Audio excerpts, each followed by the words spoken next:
তৎকালীন জামাতে ইসলাম মুক্তিযুদ্ধের বিরোধিতা করেছিলেন, স্বাধীনতার বিরোধিতা করেছিলেন।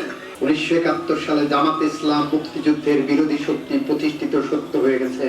তাদের পূর্বসূরীরা মুক্তিযুদ্ধের সময় বাংলাদেশের বিরোধিতা করেনি, সেইটা বলার আর কোন নৈতিক জায়গা জামাতের নাই। কেন নাই?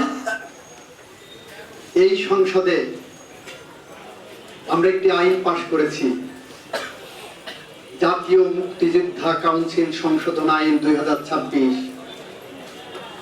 সেই আইনের মধ্যে একটা সংজ্ঞা আছে, ধারা 2-10, 2 ধারা 10 উপধারা। কে মুক্তিযোদ্ধা? মুক্তিযোদ্ধার সংজ্ঞা নির্ধারণ করতে যে বলা হয়েছে,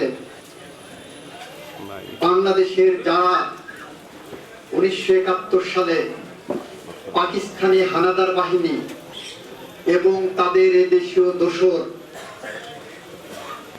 রাজাকার, আল বদর, আল শামস এবং তৎকালীন মুসলিম লীগ, জামাতে ইসলামী এবং নিজাম ইসলামী পার্টির বিরুদ্ধে বাংলাদেশকে স্বাধীন করার জন্য যুদ্ধে লিপ্ত হয়েছিল, তারাই মুক্তিযোদ্ধা।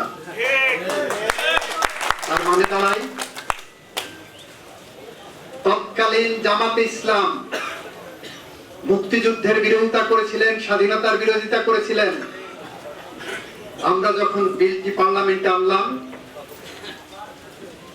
তখন জামাতে ইসলাম এই বিলের বিরোধিতা করেনি। জামাতে ইসলাম এই বিল পাশ করার থেকে চুপ করেছিলেন, মৌনতা সম্মতির লক্ষণ।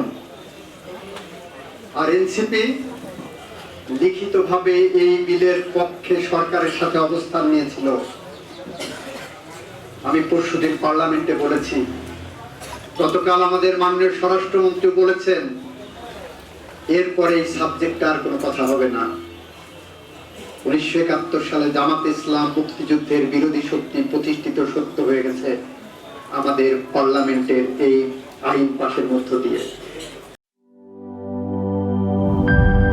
ইউরোপ, এশিয়া, আমেরিকা যেখানে যাই, বিশ্বের 145টি দেশে আজ ফ্রুটো পাই।